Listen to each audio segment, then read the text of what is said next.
Have you ever had someone try to give you advice on how to lose weight regain after bariatric surgery? Oh, you just need to eat less and move more. Eat more protein and veggies. Go back to basics. I know, do a reset. Blah, blah, blah. Thanks, Sherlock. It's exasperating, right? You know what to do. In fact, with everything you've gone through, you probably know what to do way better than the people giving you helpful advice. Knowing what to do isn't the problem. It's doing it consistently. That's what's hard. Weight loss surgery is a super powerful tool, but it doesn't magically make you more disciplined, especially after the honeymoon period ends. Becoming disciplined is a journey, one that's best taken one small step at a time. These 5 weird but effective tactics I'm about to share with you helped me become more disciplined, lose my post-surgery regain, and keep it off. The really cool thing is, should you choose to implement any of these tactics for yourself, they're surprisingly simple. In fact, they're so simple and subtle that you may not even notice how effective they are at first. I know I didn't. So let's dive in and determine if any of these tactics feel right for you. Tactic number 1 I call, okay, but first, life is meant to be enjoyed. There might be people who can relentlessly follow super strict nutrition and movement protocols day after day, but I'm not one of them, are you? At 20 years post-op, I know and have met tons of people who've had bariatric surgery. For people who are more than a year out, it's rare that I meet someone who never indulges. In my book, that's okay so long as you're the one in control and not the food. I like a cup of coffee. I'm gonna drink it. I like chocolate. I'm gonna eat it. I like a burger every now and then, so I'll go to a restaurant to satisfy that craving. Sometimes at night, I like to sit on my butt and watch Netflix. When I choose to indulge in these ways, I say, okay, but first. What that means is first, before I do allow myself a planned portion indulgence, I have to do something that contributes to my wellness. I'm going to enjoy a cup of black coffee each morning. But first, I'm going to drink 20 ounces of water. I'm going to enjoy 2 squares of dark chocolate. But first, I'm going to eat a well-balanced, nutritious meal. I'm going to order a burger at the restaurant. But in this situation, instead of protein first, I'm going to eat 5 bites of steamed broccoli before I take my first bite of the burger. I'm going to sit on my butt and watch Netflix tonight. But first, I'm going to go for a 20-minute walk around the neighborhood. So if you're gonna do something indulgent, okay, do it guilt-free if it's a conscious decision and you're in control. But first, do something that contributes to your wellness. Are any ideas coming to mind? If so, share them in the comments below. And while you're there, click the like button if you're finding this video helpful.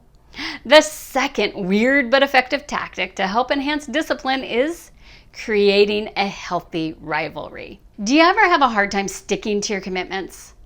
I struggled with this for years following surgery. I used to work in an office that had bakery treats in the kitchen at least a couple times a week, including these amazing gooey fudge brownies. Every time I spotted them, I'd take half a brownie, even though I knew I'd feel a little queasy 20 minutes later from the sugar. My weight had been climbing, and I knew that eating these brownies did not align with my goals. So I decided to stop eating them and stashed a chocolate protein bar in my desk as an alternative. But the next day rolled around where I was face to face with the brownies, and before I knew it, I was licking my fingers as I polished off the last bite. Can you guess what went through my head as I was staring at the plate of crumbs?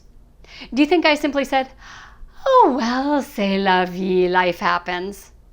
No, I started berating myself for being a loser with no self-control, telling myself I'll never be able to avoid brownies and that the scale was just going to keep going up and up. Do you relate? Do you beat yourself up when you break wellness commitments you've made? If so, it creates an unhealthy rivalry that pits you against yourself. You against you. That means you never really win, right? Instead, you could be well served by ditching the unhealthy you versus you rivalry and instead creating a healthy rivalry against something or someone else to add a little competition to the mix. Did you know that athletes enhance their performance through rivalries? Now, while I'm no athlete, it was when reading an article in The Atlantic called "Get Yourself a Nemesis" by Taylor Lorenz that I realized I had created rivalries with a couple different nemeses that helped me become more disciplined. The article said, a 2014 study found that long-distance runners are about 5 seconds per kilometer faster when one of their top rivals is in the race. The article goes on to quote a book by L. John Wortham and Tufts psychologist Sam Summers called This Is Your Brain on Sports, which says something about having an opponent gets us to dig deeper into otherwise untapped reserves. In other words, identifying a nemesis helps you stop fighting yourself, and instead it becomes about pushing yourself to be better. And it somewhat adds an element of fun to the process. Makes it a sport or a game. Want to know who my nemesis are? One is food marketers. They're always trying to come up with clever ways to trick you into buying crap food that does not serve you. They put fancy words on packaging to deceive you into thinking something is nutritious when it's not. They come up with promotions to get you hooked on foods. They're sneaky. So I made them my nemesis and I'm out to win. For example, I used to go to a gas station every morning to get a cup of black coffee. And a few times a year for about a month, food marketers would have this promotion where you'd get a free 6-pack of mini donuts every time you bought a coffee. Why? Because they're trying to get you hooked on donuts, so you get in the habit of buying them with your coffee every single day. And when you decline the donuts, the cashier questions you like you're crazy for not taking something that's free. But it's not free, is it? The cost is the increased potential weight gain, diabetes, and heart attacks if I get hooked on the donuts.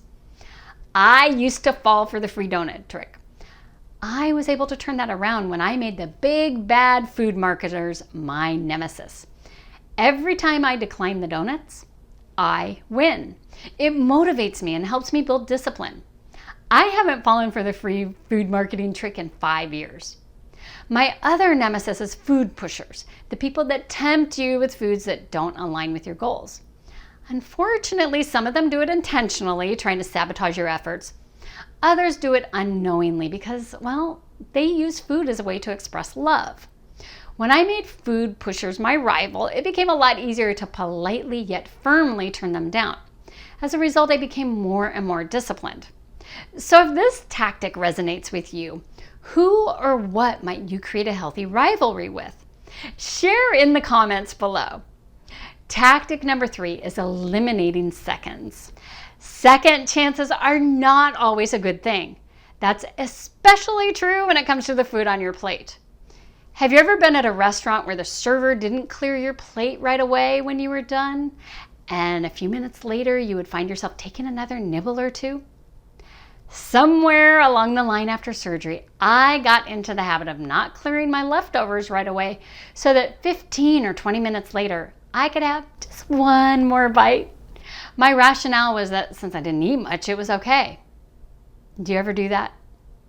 20 years of post-surgery experience has taught me that this is not a wise practice. Not only do additional nibbles defeat the controls that surgery gives you, but it can also trigger the type of disordered thinking that, well, for many of us, contributed to our weight gain in the first place. When you're full, be done with it.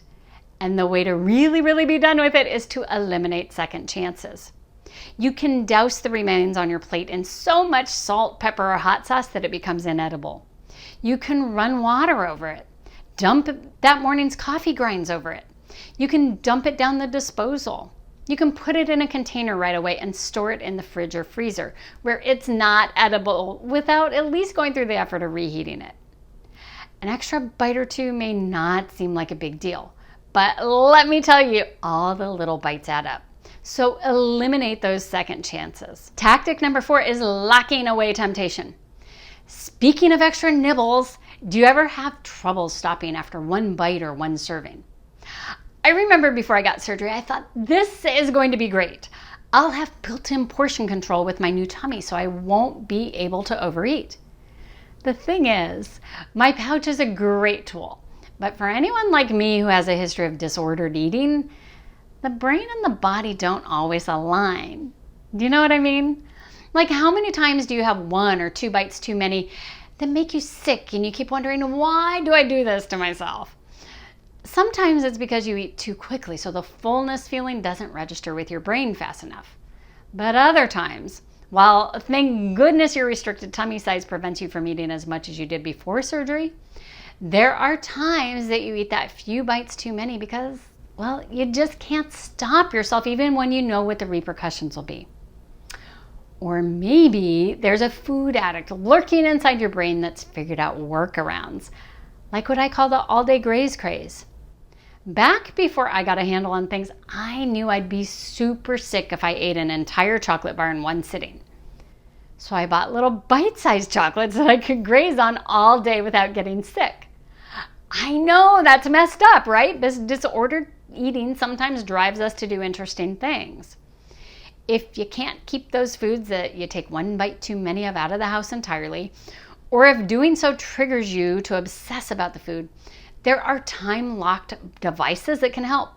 Just Google time lock boxes on Amazon and you'll discover a ton of options. Some are made for dry foods, other for refrigerated foods. Like, do you want one sugar-free popsicle or one low-sugar ice cream bar? Do you want 2 individually wrapped dark chocolate squares? Want only 1 single serving bag of high-protein chips? Want only 1 tablespoon of the peanut butter? Program the lockbox to open at the time of day you choose to indulge in these. Take your serving out, shut the box, and time the lock so you can't get at the one more bite or second serving until the next day or the next few days or next week, whatever you decide is right. Worried you might take too many out of the lockbox during that brief window it's open? Get 2 lockboxes, one to hold the full package and the other to hold just 1 serving. These lockboxes work great for other lifestyle challenges too. Technology is often a huge distraction, one that might get in the way of going to the gym or going for a walk or meditating or journal time. You can put your phone, the TV remote, or iPad into the lockbox for an hour, whatever you need to focus on your wellness time. Tactic number 5 is upping steps and stairs. To build your discipline, I always say go for the low-hanging fruit. In other words, take little actions that are easy to do. Upping your steps and stairs is a great option. How often do you spend time driving up and down parking lot aisles looking for a space close to the entrance, and later you realize that you would have saved a lot of time had you just instead immediately parked in the back of the lot and walked? Or how about those times you stood in a lobby twiddling your thumbs waiting for an elevator cab to take you up 2 or 3 floors when you could have just taken the stairs? Consider making it your standard practice to park in the back of parking lots and to always take the stairs over elevators. Just think how many extra steps and stairs you could get in every month. I always park in the back of the lot when I go to the grocery store, which I typically visit at least twice a week. That's at least 200 extra steps a visit, 400 extra steps a week, and more than 20,000 extra steps a year. Instead of taking the elevator at the parking lot to my gym, I always parked on the 4th level and took the stairs. 4 flights down, 4 flights up, at least 5 days a week. That was an extra 480 stairs a week, or nearly 25,000 stairs a year. Not only does every step matter, steps and stairs are a great way to build discipline. It doesn't require much motivation, and you get it over and done with quickly. Before you know it, it's just what you do. And if you need a little extra incentive, think about someone you love who maybe has a hard time getting around. Like for me, I think of my mom. She needs a cane to get around safely, refuses to get a disabled parking placard, and often the closest parking spaces are taken up, or sometimes the elevators are full, right? What if more people who are able-bodied took extra steps or stairs? It'd make life a lot easier for those who have a harder time getting around. So on top of doing something good for yourself, you're doing something kind for others. So what do you think? Which of those 5 weird but effective tactics to become more disciplined do you think you might want to give a try? Okay, but first, where before enjoying something you want, you first do something for your wellness? Creating a healthy rivalry or nemesis to motivate you. Eliminating second chances to nibble on more food when you're full. Locking away temptation with time-locked boxes. Or upping your steps and stairs. I'm so curious, do you have other weird but effective ways that have helped you hone your discipline? If so, I'd love it if you share them in the comments below. Until next time, live with purpose, live with courage, and live with delight.